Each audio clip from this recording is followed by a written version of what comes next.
Welcome everybody to our 2025 series of webinars hosted by People Puzzles.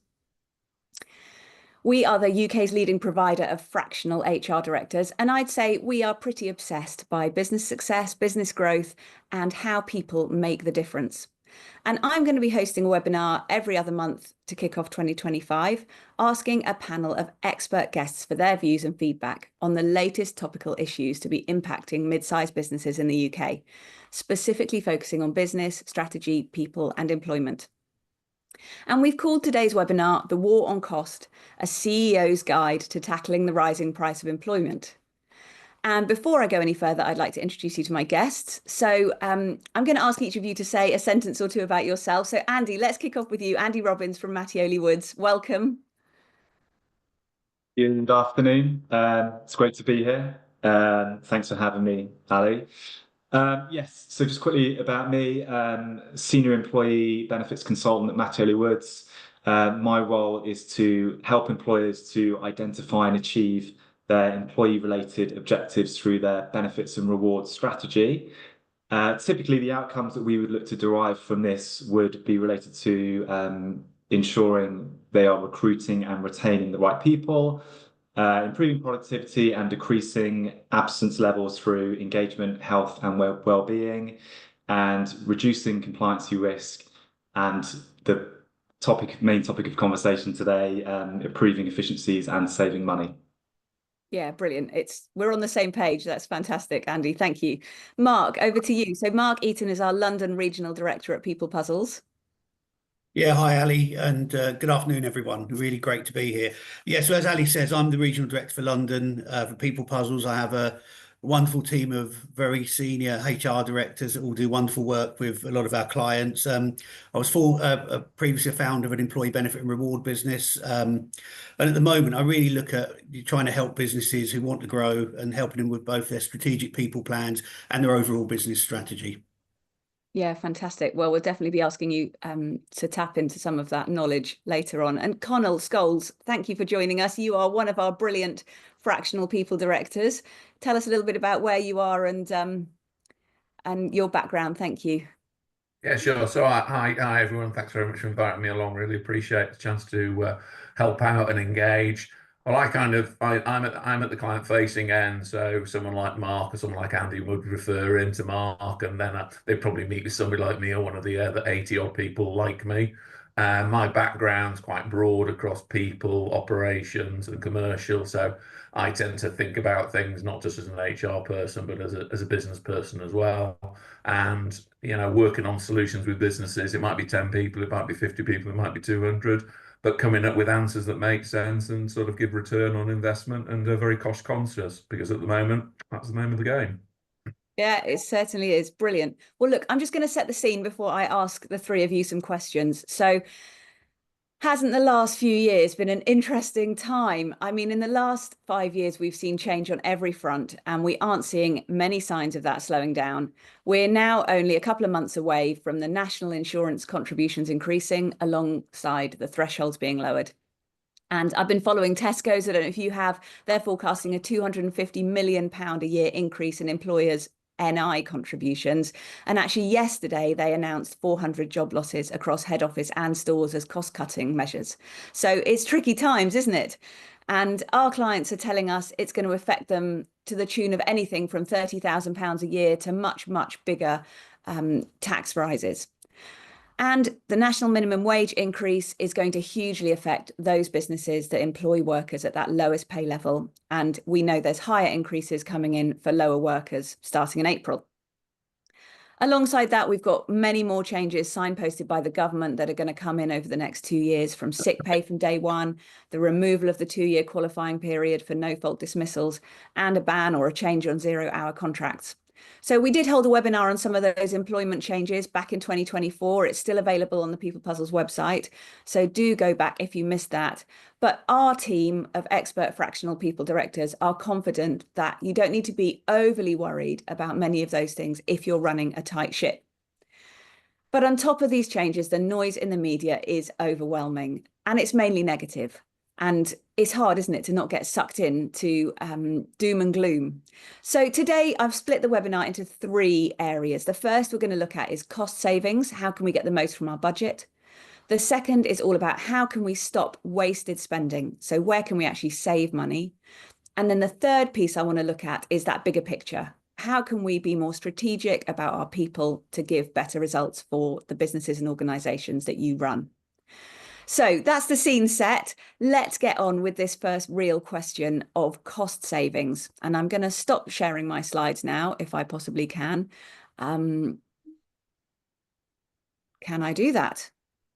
Right, well, maybe I'm going to ask my first question and then work out how to do that. And that's going to be brilliant.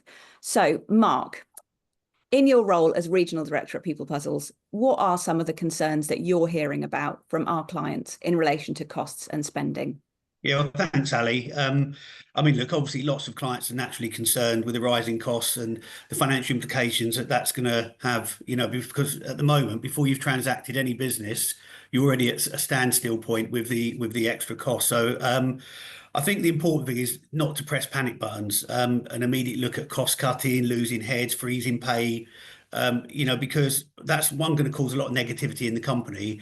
And I think the best thing is to maybe have some clear data on the impact of those costs, to really do the actual maths on it, really look at what the actual impact is going to be from a financial perspective, and then try and create a strategic plan that's going to actually help cover those costs and hopefully be even more successful.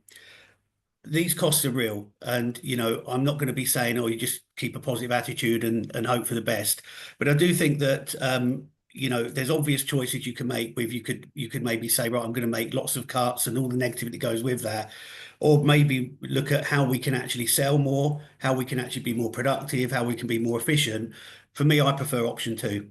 And I think that's going to be the way. And for some of our customers in People Puzzle, we use something called an orbit wheel, which effectively divides some of the key parts of our operation into clear KPIs for every function. And if you can do some efficiency like that and look where maybe you can save costs, where you can be more efficient, I think that's probably a really good way to look at it. Some of the things to think about, how many how could we be more efficient using technology as an example? How could we use more flexible hours? And maybe look at how our job roles and responsibilities and how we can actually make that a bit more flexible. I think it's important that companies take a realistic view, not a hugely, I'm going to bury my head in the sand, or not a complete doom and gloom.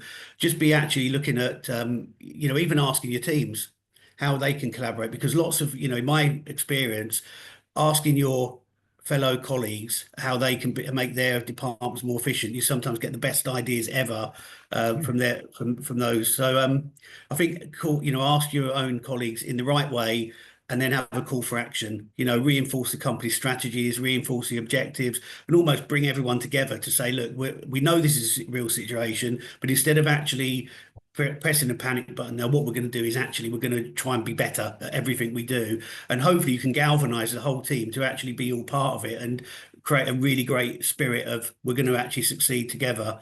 I think in summary of that, being cutting workforce is not I don't think is a good option. I think making sure you're operating in the most effective way, investing in the future. And I've seen lots of companies that have a yo-yo recruitment. When things are going really well, they hire. When things go bad, they lose people.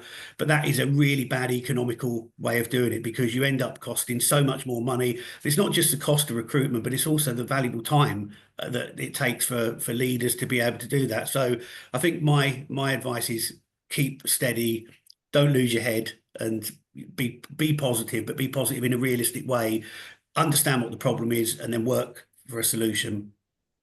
Yeah, I mean, it is interesting, isn't it? Because when you've had a period of massive growth, it can be quite easy to, I guess, sort of cut some things, and you've maybe grown so quickly that you've got some places where you're overspending. Part of me wonders if it's harder now, because we've had like this difficult environment, it feels like, for a few years in a row. So look, Connell, with that in mind, you're a reward expert. You love talking about salaries and benefits and bonuses, etc. How are you advising your clients to think about managing payroll costs as they move into 2025? Yeah, I think I'd build upon what Mark said and then kind of give a bit more granularity. My view on the world at the moment is no one's going to come and save you. The government's going to keep doing what it's going to keep doing for the rest of its term. So you need to face into those headwinds. And you're spending thousands of pounds on accountants and IT people. It's about time we started putting some money into the people pot, because most of the time when I'm working with businesses, actually I'm coming out with an answer that saves them money when they actually thought that they were going to be running into issues where they were going to have increased cost. But the costs that are going through at the moment are extensively high. So there is a piece where we're going to be having to pass price pressure on, and that means it's going to have to go through. So you're going to have tough conversations with your people, you're going to have tough conversations with your suppliers, and at the end of the day, as long as you're giving delight to your customers, you should be going in the right line. But this is impacting onto everyone. And I think at the moment, the main one is progress belongs to those who prepare. And this is the biggest change in employment law and a lot of the rules that are going on that's been seen certainly since the 1980s and 1990s. So there does need to be proper work put into it. It's not taking a glance and coming to a conclusion. Key message I'd look at, I think common mistakes that SMEs make. Small businesses often underpay key staff, then struggle to attract talent. So you've got to look into the mirror and think, well, my costs might be going up, but I've been getting away with paying Mavis, minimum wage for years. The market rate for Mavis actually is 35, 40 grand. So I need to face down to that. Mid-sized businesses, I think they often lack structured pay progression, leading to salary mismatches and disengagement. That can be put right with some very quick analysis. You do need a people professional to do it. You can't get your finance person to do it because they're too into the, let's make a saving type of thing. And I think your larger businesses, your larger SMEs over 100 and odd people, they're sometimes overpaying for legacy benefits and staff don't really want or underutilized. And there's tax efficient ways of payroll structure in that, which I know Andy will come on to in a minute. So don't worry, Andy, I'm not going to fly straight across your path there. I think top payroll cost strategies, reward efficiency. Yeah, cut waste, don't cut people. It's really nice to see something the BBC runs. Tesco's spend more on toilet roll than what people spend on payroll. So let's put it into perspective. I've got an example of a manufacturing firm, about 35 people. We introduced a performance-related bonus. We increased productivity by about 12%. Trust me, that was a good investment. Yeah, most of the people that will come through this current crisis are actually investing in the future rather than getting tripped up by the current issues and things that are coming through. I think salary sacrifice, that's the main one in there. That's probably for your mid to large size businesses. Logistics business saved about 500k by employer NIC rolling out salary sacrifice. And now that's straight into Andy's part there. I think now's the time. Salary sacrifice looks at it. It doesn't work at the minimum wage end of things, so you have to think a bit clever about that. And then I think there's things around flexible pay models, offering profit sharing, commission-based earnings, moving people from fixed to variable, give them the ability to earn more, because at the moment, there is a cost of living issue around in the country. Some people are hurting at the bottom end. Give them the option to grow with the business and to earn more. So recruitment agencies restructuring commissions and reducing fixed wage costs, about 18-20%. Those are all things that really make sense. I think there are a lot of key dates coming up, so now's the time to act. So if you don't prepare, you're going to, bump into stuff in March. Starts around 30th of March with your gender pay reporting, and then you've got your national minimum wage, your family and sick pay rates are changing, redundancy calcs. It comes on and on and on.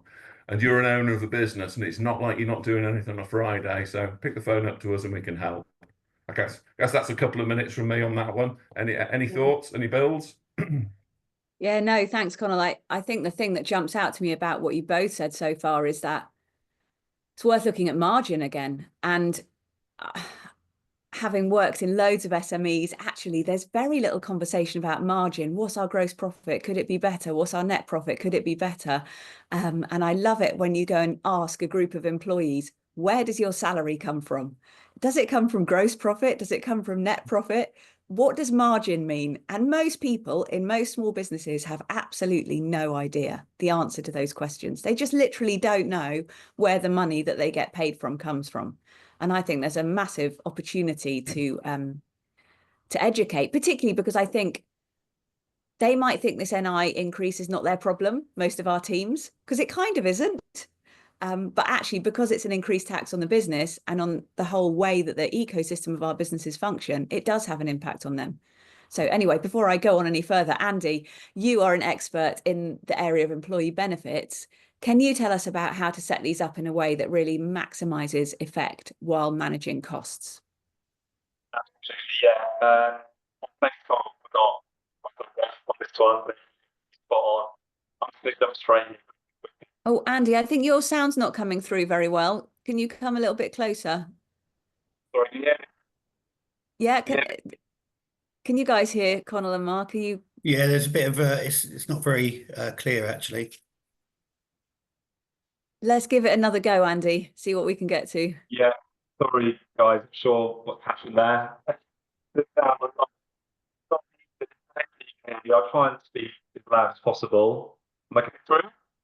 Yeah, can you come even closer? Okay, I'll talk as loud as I can.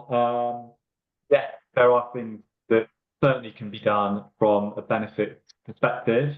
I'll jump straight in with what is the quickest and the easiest win, which is salary exchange, also known as salary sacrifice. Connell's already briefly mentioned it, so thanks for not stealing my thunder on that one. And this is really just a really agreement between the employee and the employer that allows the employees to fund benefits themselves through their gross pay. So obviously before tax and national insurance has been deducted, as opposed to the more default method of doing it, or more traditional way, which would be from their net pay to after deduction of tax and national insurance. And this obviously provides pretty chunky tax savings for the employees. It keeps them happy, but also significant national insurance savings for the employee, but also the employer. And this can be applied to a range of popular and also compulsory benefits as well that businesses have to do. This is not limited to, but this will include, employee contributions into their workplace pension, annual leave purchase, which is becoming more and more popular, providing that flexibility, and other ESG and health related benefits such as green car leasing schemes and bikes to work. And providing these benefits, not only being able to provide expanded benefit package, is actually you find it's going to save you money, plain and simple, at your bottom line. So it's no surprise that they're becoming more and more popular. And it's I hate the phrase no-brainer, but there is one. This is probably it. And if we look at, I guess, the one that's going to be providing you with the most obvious and probably the biggest saving, that would be the employee contribution into workplace pension, because all employers have to provide one, and the vast majority of their employees are going to be paying something in.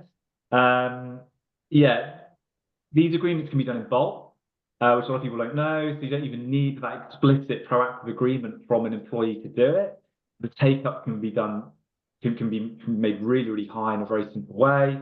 They cost very little to implement.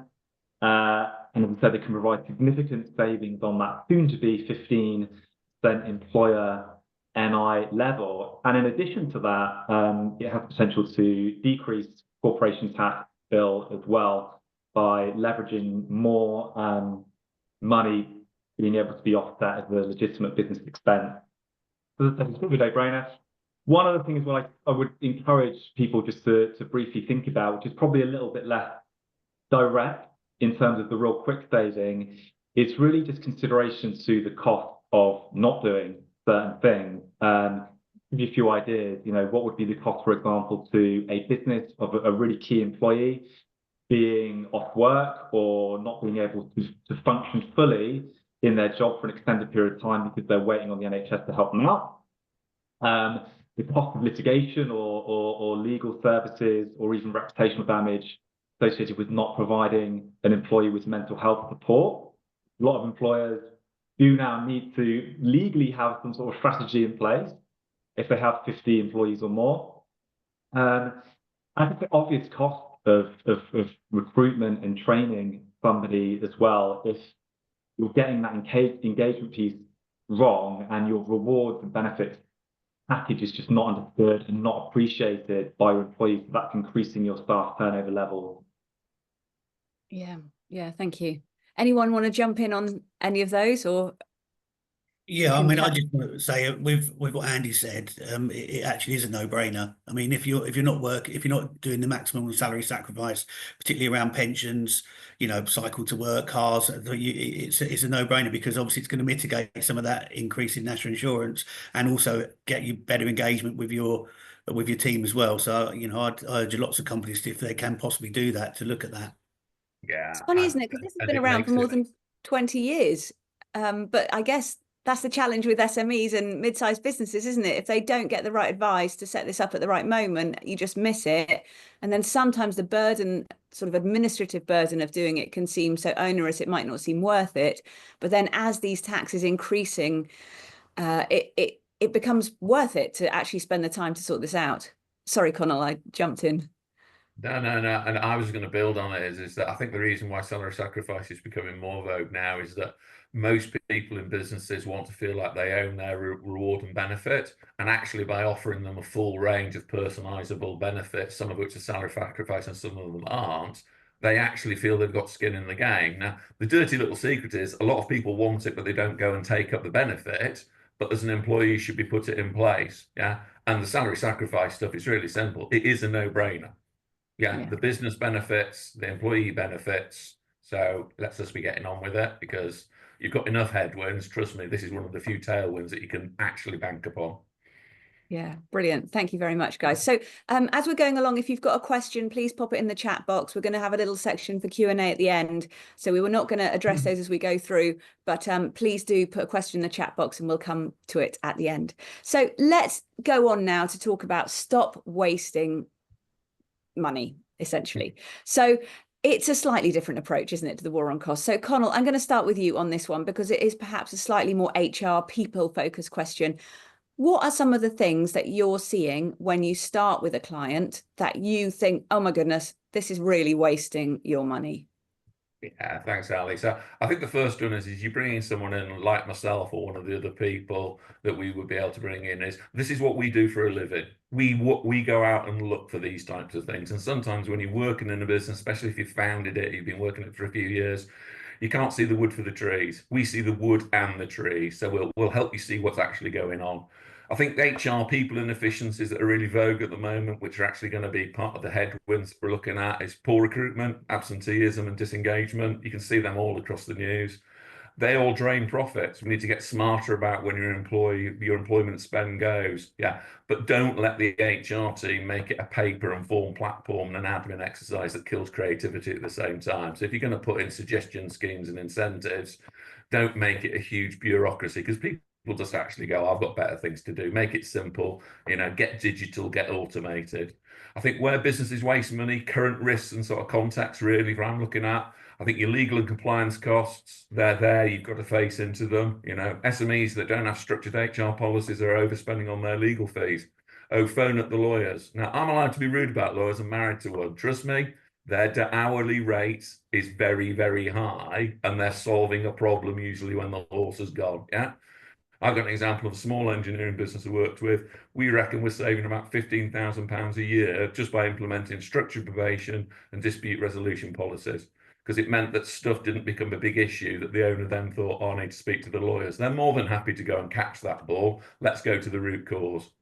I think high employee turnover and poor recruitment. Yeah, hiring the wrong person doesn't really matter whether you're Tesco's or you're the engineering business I was talking about. Costs you 30 grand. Yeah, all of it wrapped in lost productivity, the sunk time if you're cracking on with it, 30 grand. You ain't got 30 grand to be throwing around. Yeah. So I've got a retail business I helped work through. We reckon we reduced staff churn by about 22%. We improved onboarding and role clarity. That really helped. But actually, the key one was people stayed. So they went out of this horrible loop of continuously finding people into the business. It doesn't help anyone. It's a soul destroyer, and it costs you serious money. We've got a case study that I did over Fiberline last year. Their core problem was labour turnover. Pretty much solved it. That allowed them to get on with profit, quality, and engagement stuff that changed the game. It's all in the case study. I'm sure we can whack that out. Then I think the other one is absenteeism and engagement issues, sickness and disengagement. We hear all this stuff about whether it's woke or whatever. It's essentially been disengaged. It's about £77 billion of lost productivity annually in the UK. I think if each business can take its slug of that, the headwinds that you're getting from all the legislative changes should really fall into context. So I've got a small business in a care sector. They reckon they've saved about 20 grand a year by introducing flexible work and mental health support. They actually allow people to face into the issues they've got without actually going off sick or feeling disengaged. I think actions for your businesses, I think small businesses, 10, 15 people, let's get robust employment contracts and handbooks, prevent disputes and expensive claims, train your people with the skills to face into these issues. I think mid-sized businesses that tend to have already gone through that contract handbooking piece, let's start looking at cost per hire measures and turnover rates to improve recruitment and return on investment, and hopefully, kill off that horrible recruitment cycle. I think larger businesses, you've got to be facing into HR tech and analytics to track and manage absenteeism, look at benefits and their utilisation, Bradford factor linked to, costs, etc. It's easy to put in place, but if you're a leader of a business, you haven't got time to be doing this. You've got to find the savings, so you're going to have to invest some money into getting into it, type of thing. So I think those would be kind of the main ones I would look at the moment. Happy for the rest of the panel to give me some comment. I was going to say, we can sort of see what you'd get busy doing almost straight away, Connell, when you go into a client. I definitely think you get busy. So that's brilliant. Andy, look, that leads me really nicely on to asking you, are companies spending money badly on benefits? You got to come closer again. Your sound is so funny. Sorry. I don't have that. Yes, absolutely. Trying to protect my voice. If it was too loud, I can turn it down, let me know. Yeah, and again, the real obvious, the quick win, which would be, when was the last time you renegotiated any benefits that you have in place? It's not going to come as any shock to anybody that loyalty isn't rewarded. So if you're not going out to market and you are not negotiating hard with these insurers and these providers, or at least threatening to switch and moving around sometimes, you're not going to be getting the best value for money. It could be costing you too much. It could be a very quick, easy win. Inflation, obviously, we know has driven up the cost of everything, and certainly insurance contracts are not immune. If anything, they've been rising way above the general rate of inflation. So a lot of contracts, some people don't know this, that the insurance contracts will even have commission already built in to them. So that's really designed to be used for a broker or a consultancy to pay for their services. You can leverage the relationship they have with the market and their buying power, because the insurers, the providers, are going to want to keep them happy. They're the ones that are going to provide business for them. They will be able to get a better deal than you will as an individual employer or client of theirs. And that commission, if it's not used in that way, will only line the pockets further of that insurer. So it does not decrease your premium. So you really want to be using that wisely to get all the support you can to enable you to drive those costs down. Aside from that, in terms of, our business is wasting money, the next thing I'd probably come on to talk about is just having a think about whether or not the benefits you're providing are even valued by the individuals. Everybody's different, of course, we all know this. And just to use an example, of say a private medical insurance policy, could be something that's really highly valued by a certain employee within a business. It may have even acted as a blocker to recruitment initially for that person if you didn't have it in place. So it could be of extreme importance. Conversely, you may have another employer, group of employees where they really don't see the value in that at all. Maybe if they're a little bit younger, they feel a bit bulletproof, they've never been to the hospital for anything, and they think, well, I don't need this. Why am I paying tax through benefiting time tax on this? But in those instances, it can really drive a negative experience for them. So there are alternative things you can do for that cohort of employees that probably will be cheaper for you as an employer, but also create a lot more positive outcomes for that employee or that cohort of employees. So thinking about what are the measures a success of what you're doing in terms of your rewards and benefits, reviewing them, and probably spending your money smarter rather than harder, I suppose. Final point to make on this would be just the fact that you're not going to get any real bang for your buck if your employees do not understand or sometimes even know the benefits that you have in place. And there's some really inexpensive ways that you just can really drive that engagement and that appreciation. So just simple things such as financial education sessions that can be a one-off, very small, inexpensive cost. Total reward statements as well, so the employees can really understand the actual cost to the employer and the value of their entire reward package, rather than just the kind of baseline of their basic pay, is the thing that a lot of people do understand. They don't understand the other bit. So when you really drive that appreciation, it can really positively affect things such as employee retention. We all know that the cost for recruitment and training, as we've already covered. It can really positively impact productivity, or presenteeism as it's often now referred, and absenteeism levels as well can be positively affected too.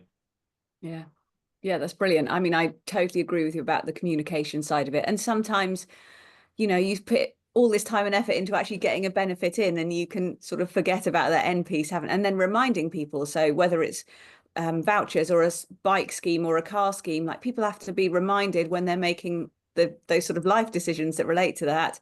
Oh yeah, the company offers this. So I think it is really easy to forget those things. So yeah, it's just otherwise wasting money paying for something that people aren't even using or valuing. Brilliant. So Mark, have you got anything to add on all of this? Because I know you love employee benefits very much. I do. And I think one of the things that Andy just said, as an individual, I've got loads of renewable things that I never check on. Renewable energy, renewable phones, all that type of thing. And just having the discipline to actually review all of your current contracts and where you can save efficiently. That, again, is a bit of as we've used, a no-brainer just to do as part of this cost saving. And I think what I mentioned earlier, that I do think all of this is geared up to having a clear strategy plan in place, where we're going as a company, what we're trying to do, having the right people in the right seats, all of those type of things will make huge efficiency savings in what you're doing. But I think, as Andy mentioned, there's a lot of tech available now. There's lots of solutions with platforms, from HR platforms to employee benefit platforms, which allow you to have real-time data on what things are costing you from a recruitment perspective, what the take-up of benefits are, if you need to remove a benefit because it's not being taken up, or you need to increase something. So I think that's one of the things that I would probably urge lots of companies to do, is to have a look at what data, because technologies, from 10 years ago, a lot of this stuff wasn't available. Now you've got this real-time data in tech that you can use to make your whole operations far more efficient. And what you want is engaged people, because if you've got engaged workforce, happy, engaged in what the company's doing, that's going to save you the big money in the long run, because it's going to save you on all those recruitment costs and all the things that we've talked about earlier. Yeah. And actually, I guess, I mean, not that I've sort of seen this done, but you could even say to people, unless X percentage of the population of the company are taking up a benefit, we might not continue it. So you can sort of use it to review if people are actually taking it up, as you say, Mark, with the data that's available. Well, just adding to that, if you look at lots of benefit, if you have a benefit that's actually given to you, you normally pay a P11G charge on it. And, lots of people won't want to pay a tax charge on a benefit they didn't want.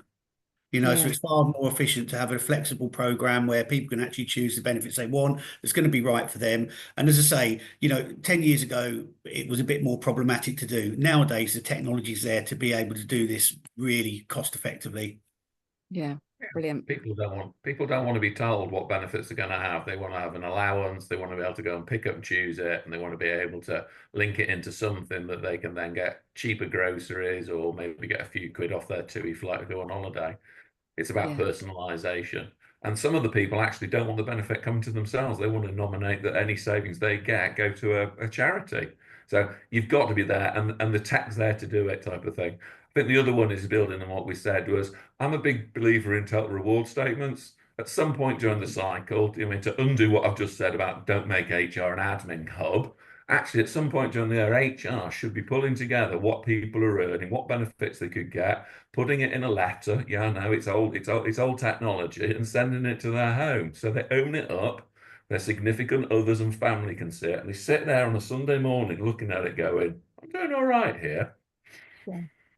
Yeah, no, I think I've always been a fan of those. And if you haven't heard of them before, it is literally a bit of paper that adds up how much your holiday costs you and how much they pay for your pension and how much every benefit costs. And so it's sort of your salary is just one chunk of that pie chart. And then there's all those additive spends, and it can include training and it can include career development and all of those things. So yeah, those total reward statements are a great idea. Now, look, let's come on to slightly bigger picture here, because we know there's never a bad time to review spending, look at what things are costing you, but actually sometimes you need to, lift your head, helicopter view, and think much more strategically about the business. So in theory, we know that the right people in the right seats aligned behind the business strategy and well-defined goals will help with productivity and performance, and that boosts profits. We get more work out of every person. Let's talk about what this looks like in UK mid-sized firms at the moment, because you hear a lot on the media that we are the least productive country in Europe and all of this sort of doom and gloom. But Mark, I'm going to start with you. As a former CEO and now busy with People Puzzles, meeting business owners and directors every week, what are you hearing from business leaders about their people aspirations? Well, as I mentioned earlier, I think the challenges we've talked about are very real. But I think it's how businesses approach those challenges, as I said, not with complete doom or blind optimism. It's basically looking at having good data. We've mentioned earlier some of the tools that are available for that. Maybe having really sound business plan, because a lot of the companies I meet, and I speak to lots of owners over all different types of businesses, and most of them are so focused on the operational side of things, they never have time to actually take a little bit of time to look at the strategy.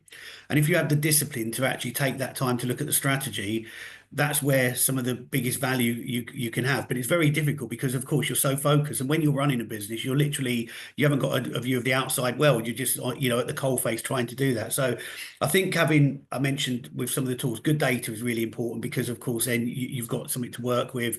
I think really as a sound business plan, realistic goals, a collaboration with your team is huge. I think hugely important. And what I'm finding is the businesses that are thriving at the moment, despite all the chaos around them, are people that are really doing that. They're really looking at strategic plans. They may be looking at things like the EOS system that I know we're using, People Puzzles, having a really clear strategic operational strategy. And I think also it's a focus on retention and not gap hiring, exceptionally just keep, as I think Connell mentioned, just keep on this consistent thing of hiring, losing, hiring. It just makes no sense. So, but one of the things I would say, I'm really inspired by a lot of the businesses that we work with that are putting people centric as they're part of their strategy. And I know we would say that we're part of People Puzzles, but I honestly believe that if you put the focus on the people, you make it people centric, you've got a much better way of being able to be, or much better chance of being really successful as we navigate these sort of choppy waters at the moment. Yeah. I mean, we've repeatedly said, it is such tough times. Andy, you're out as well, meeting business leaders week in, week out. What are you seeing out there in the mid-tier space? From a benefits perspective, what we're kind of seeing, the most successful employers and teams out there are the ones that are starting to transition away from this model to benefit this kind of one size fits all strategy, which is, where we some employers still have, and it would usually be derived, from somebody quite senior, and they would maybe decide what they thought was relevant and important for them, and just made that assumption that everyone in the business is gonna really want this too. So this is where we're going to put our benefit spend. And yeah, what they're starting to understand now, I think, is that high performing teams, even within small businesses, do require some sort of diversity within their teams. And of course, everyone's different. So choice is the key sort of word, I think, nowadays, and this has already been covered by yourselves, Mark and Connell. And it's really enabling people to, employees to create their own reward and benefits package, so that it's actually meaningful for them and their own personal circumstances. And like, I get that this does on the surface sometimes sound like it's really time consuming and that it can be expensive. And it was. It really used to be. But now with the advances in online benefit technology, for example, and the plug and play nature of this has changed the landscape completely. So it can be extremely inexpensive now, very, very easy to provide real choice, literally in the palm of hand of an employee through their smartphone and other ways in which they will more naturally access information now. And even, by doing so, that relatively small cost usually is far outweighed that we're finding through the savings that are being generated through that extra engagement that people are finding through having that choice and being able to put something together that means something for them. Because going back to salary exchange, a lot of these things can be run through salary exchange, so it's going to be providing savings not just for them, but also for the business as well. So a tiny little bit of upfront cost can actually result in not only a far, far greater experience for the employees, but also a net saving for the employer too. So generally, I think it's employers just thinking more strategically now than they have done in the past, bringing their benefits kind of out of the dark ages, putting on some sort of platform where it can grow with the business, because the business is going to change. The needs of the business is going to change as well. So you need something that can be quite fluid and you can add to it. And it's really enabling them to become the kind of employer, from a perception of employee, that they need to be to achieve goals that they have in mind to be successful. Yeah. So tech enabled, treating people like individuals. Yeah, it's all making sense. Connell, coming to you, what are some of the longer big impact initiatives that you're working on in this strategic people space? Yeah, thanks very much for that. I think just building on one of the things Andy was saying is I think if you can put that kind of benefits package around about the right salary, this can tend to be a bit of a fixation about is the salary right? Put that with some career development. And then if it's possible, you don't have to do it, but if it's a hybrid role, you've got a role that people will want. You've got a role that will set you out, that will make you be able to retain the people. And it's not about having the highest salary. Yeah. So think about putting things together and clustering them together. That's where the real value is. I think long-term success, it's tricky, but I think scaling business is about people, not just payroll. So I'll come off my numbers haunts, etc. I do like it a little bit, and you've got to do it. But at the end of the day, it's about investing in leadership, about engagement, about structures that improve efficiency, but actually that comes from, the person closest to the problem solves the problem. Don't go around as the MD or founder of the business telling everyone how to do their jobs, because that's not what the game is, and people won't want to work for you. Yeah, you can pay them top end, you can pay them up a decile if you want, but unless they feel that they're part of the structure to improve the efficiency of their business, they ain't sticking around. And why would they? Yeah. So I think some things to look at the moment is talent development and succession planning. If you've got a well-planned internal pipeline, it prevents costly external hires. It's really that simple. I've got a 100+ tech business at the moment. About 75% of their management roles have been filled internally. That's brilliant for the people, because they've got career development. It's brilliant for the business because they're promoting people who know what they're doing. And it's also brilliant for the ROI because you don't have to go through roughly a 50% failure rate, external hiring, about 50% failure rate. And it's also really, really transactionally draining, to be quite honest, going through recruitment. So stay away from it. Talent development and succession planning, big ticks in the box. And we've got loads of toolkits to go through that, whether you're a 10-person business, a 50-person business, or a 100-person business. I think strategic workforce planning, well, it's a posh way of saying right people in the right seats. If you, as a group of people, have been working together for quite a while, you cannot see what the issues are. So you need to go through some work with someone like me to get underneath the skin of what's going on and make the obvious become obvious to everyone, etc., and then do something about it.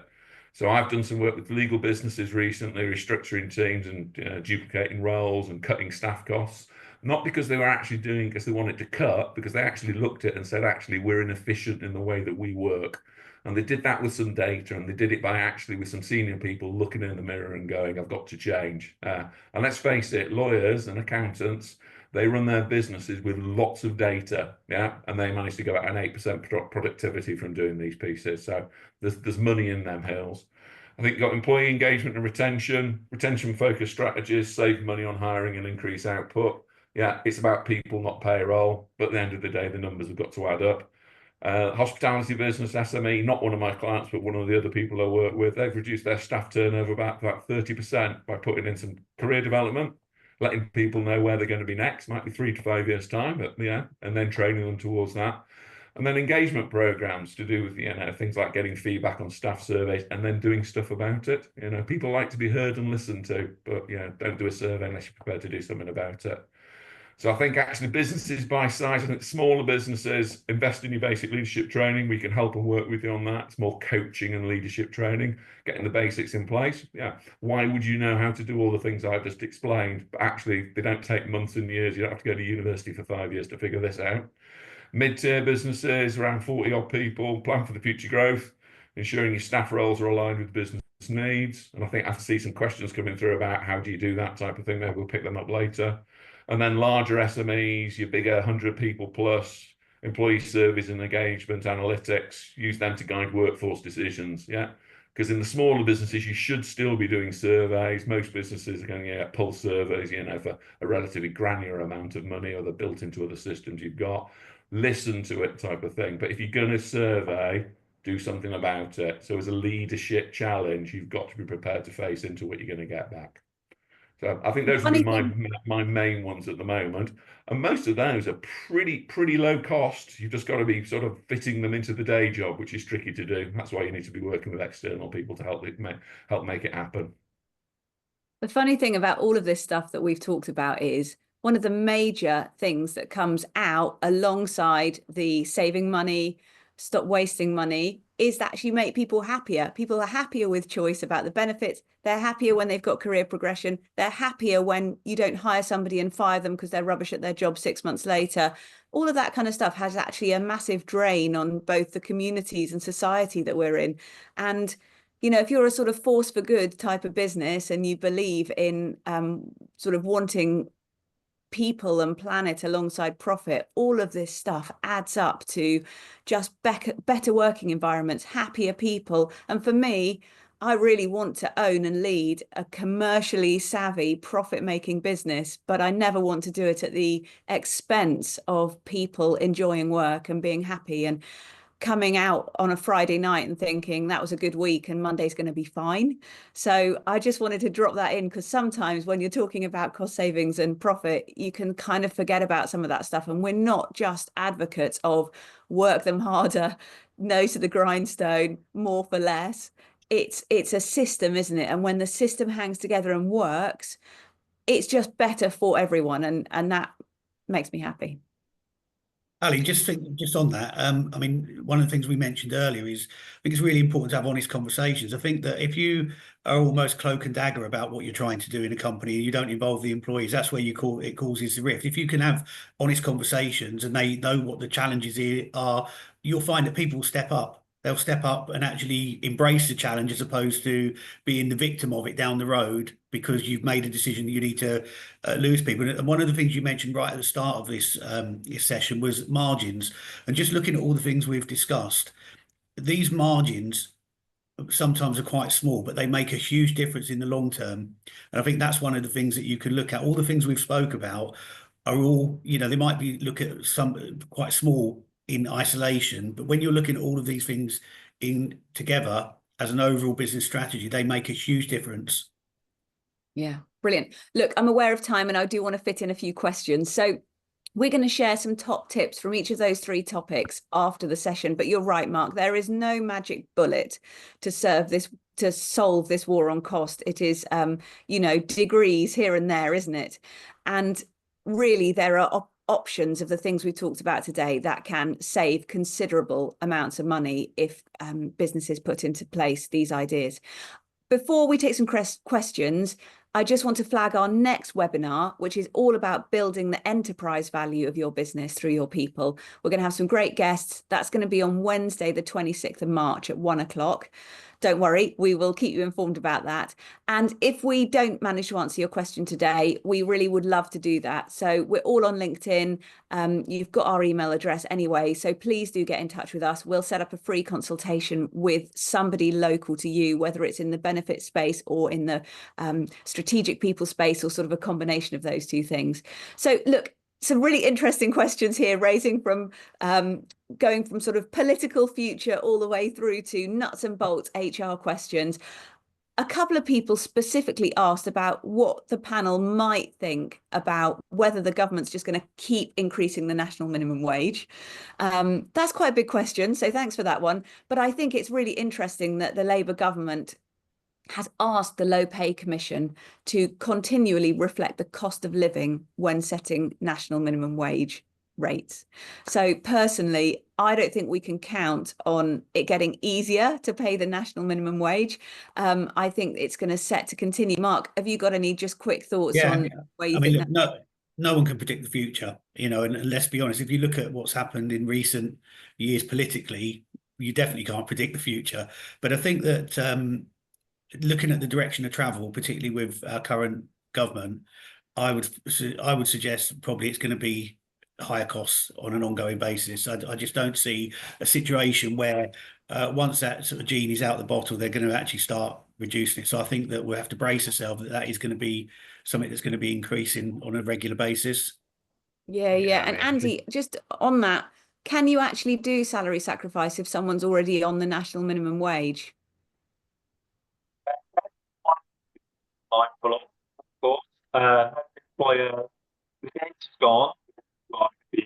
Really come down hard on if you do flip the need, because you are then providing something of equal value by way of salary exchange, and you're providing a benefit and it's taking them beneath.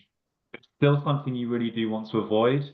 So yeah, there are safeguards usually that you should put in place. And there's a few ways in which you can do this, but yeah, if somebody's on a statutory minimum, you know, be it minimum wage, be it maternity leave pay, if that's the statutory minimum, or statutory sick pay, you cannot pay them less than that. And salary exchange will work in a way that it does reduce that headline gross pay amount.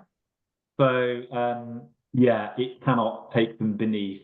But there are other things that can be done. So other than just setting that sort of threshold income level just above, to make sure that, you know, those people who can really benefit the most from salary exchange and making those savings can still be part of it as well, and making sure that you don't dip under. Yeah, it's just something to be mindful of, but it's easily combated against. Okay, so maybe that person should get in touch with you directly, I think, probably Andy. Connell, here's one for you. How do you make sure you make a great hire? What do you do when you're recruiting to make sure you get the right person?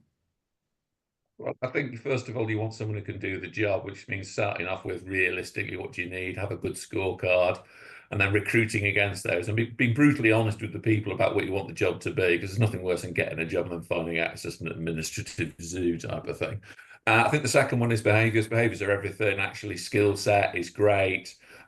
Somebody who isn't the perfect hire because they haven't quite got everything you want, but's got a great personality and a wonderful fit for the business.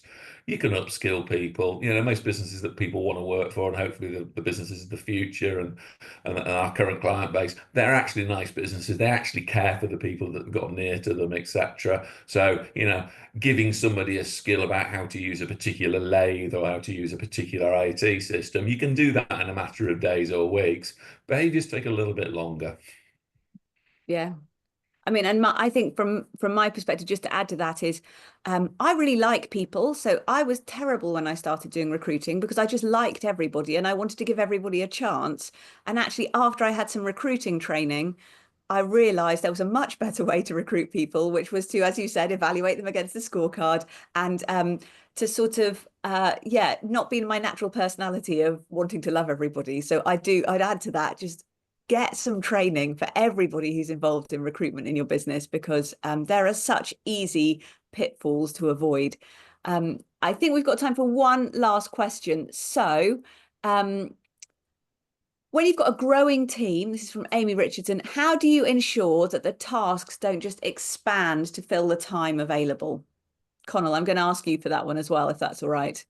Yeah, I think this is a brilliant one. This is probably a whole webinar to itself. I mean, it's challenging for business to face a scale. Smaller teams, everyone's hands-on. Everyone's roles sort of overlap. You then put some headcount in, and then how you're trying to figure out who's got capacity. Everyone's been very helpful, but are they being busy fools type of thing. So I always go back to define clear KPIs and roles responsibilities, have really good scorecards. And by scorecards, I mean, it's a job description on steroids. It sets out the outputs of what the role should be. It sets out kind of tasks that need to be done and the interdependencies. It's not just 25 things that you're supposed to do with, number 26 being any other things of the needs of the business type of thing. So I think being really clear of what you want them to do, and measuring people against it, but also talking to them, having regular feedback sessions. I think you need to implement time and task management processes, structured planning tools, limit times for routine tasks so they don't start growing arms and legs. Finance is a classic one. Oh yeah, month end. It used to take half a day and it now takes 4. Drill down on why. Yeah, if it's an IT problem, solve the IT problem. It's a process problem, refine the process. Let's get rid of waste, not people. Yeah, there's loads of waste in the businesses. And then also I think there's work creep. So you need to set boundaries, challenge unnecessary tasks, install a results-driven mindset and review workloads. And that means about getting intimate with your people, having, weekly one-to-ones that have got a process around it and an output, and making sure people understand that we're trying to get rid of low-value tasks and get a growth mindset. Because at the end of the day, you can only save money so far. At some point, you've got to get your foot on the accelerator. So I want to get, a low-cost business that's all aligned, and then I want to get my foot hard on the accelerator to grow the business. I don't know if that helps or anyone's got any other builds. Oh, look, I'm going to stop you there, actually. That was brilliant, Conal. And I think maybe Amy wanted a simpler answer, but these things often are more complicated. So look, there we go. I'm just going to leave you with that slide. We're going to share the recording from today. So please do feel free to share that with anyone else you think would benefit. Maybe it's good for a car journey or on the train. We'll be sending details of our next webinar on the 26th of March. And please do connect with us on LinkedIn, drop us an email. And if we haven't answered your question, we hope to do that. So I just want to end by saying thank you so much, Andy, Mark, Conal. It's been brilliant. And until next time, have a good rest of your day. Thank you, everybody.